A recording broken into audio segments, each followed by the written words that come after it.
بسم اللہ الرحمن الرحیم۔ داستانوں کی خصوصیات۔ داستانوں میں مافوق الفطرت عناصر کی تخیر خیزی، حسن و عشق کی رنگینی، مہمات کی پیچیدگی اور لطف بیان ہوتا ہے۔ مختصر افسانہ اور ڈرامہ کے برعکس داستان کے اصول کسی نے متعین نہیں کیے تھے، اس لیے ہر داستان گو کو بڑی آزادی تھی، لیکن داستانوں کا مطالعہ کیا جائے تو ان میں کچھ ایسی چیزیں مشترک بھی ملتی ہیں جنہیں داستان نگاروں کی اکثریت نے ملحوظ رکھا، جنہیں کو داستان کے فنی اصول سمجھنا چاہیے۔ یہ اصول مندرجہ ذیل ہیں۔ طوالت۔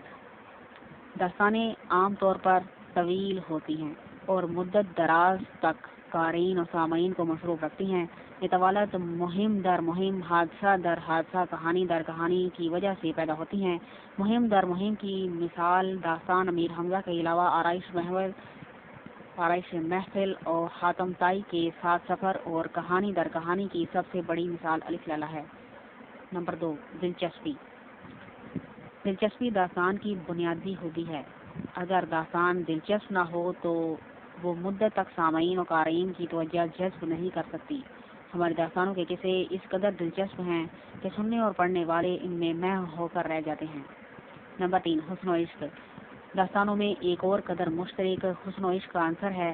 داستان کا ہیرو محبوب کے حصول کے لیے بلا موم مختلف مہمیں سر کرتا نظر آتا ہے، تاہم بعض داستانیں اس سے مبرہ بھی ہیں۔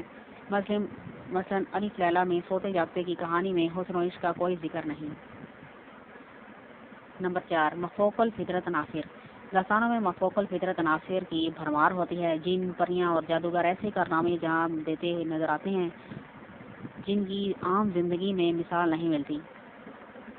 مشکل وقت میں اچانک کسی بزرگ کا ظہور ہونا اور مشکلات سے نبرد آزما ہونے کے لیے کراماتی انگوٹھی، چھڑی وغیرہ کا عطا ہونا معمولی بات ہے، لیکن بعض داستانوں میں مفوق الفطرت عناصر کے بغیر بھی دلچسپی پیدا کی گئی ہے۔ چہار درویش کی بہترین داستان پہلے درویش کی سیر ہے۔ اس کے خاتمے میں سبز پوش سوار کے ظہور کے علاوہ کہیں کسی دیو، پری یا سحر یا طلسم کا ذکر نہیں۔ الف لیلہ میں سوتے جاگتے کی کہانی میں بھی مفوق الفطرت عناصر کا کوئی شائبہ نہیں۔ نمبر 5، داستانوں کے کردار۔ داستانوں کے مرکزی کردار عام طور پر بادشاہ، وزیر، شہزادے، شہزادیاں اور وزیر زادیاں ہوتی ہیں۔ عام آدمیوں کا ذکر پیشہ ور ملازمین کی حیثیت سے آتا ہے۔ قصے کے مرکزی پلاٹ میں ان کا کوئی عمل دخل نہیں ہوتا۔ اس کے علاوہ داستانوں کے کردار مثالی ہوتے ہیں۔ اگر شہزادہ بہادر ہے تو اکیلا بڑے سے بڑے لشکر کا مقابلہ کر سکتا ہے۔ اگر شہزادی خوبصورت ہے تو اس میں حسن و جمال کی تمام خوبیاں موجود ہیں۔ نیز جو کردار اچھا ہے وہ شروع سے آخر تک اچھا نظر آتا ہے، اور جو کردار برا ہے وہ ابتدا تک انتہا برائی ہی میں مصروف نظر آتا ہے، گویا ان کرداروں میں کوئی ارتقاء نظر نہیں آتا۔ نمبر 6، اسلوب۔ داستان کے اسلوب کے لیے فصاحت و بلاغت کو بنیادی قرار دیا گیا ہے کہ فصاحت زبان ہی داستان کو ادب کے دائرے میں لاتی ہے۔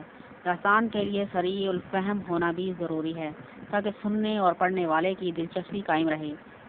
تحریری داستانوں میں اس کے خلاف ورزی صرف فسانہ عجائب میں کی گئی ہے۔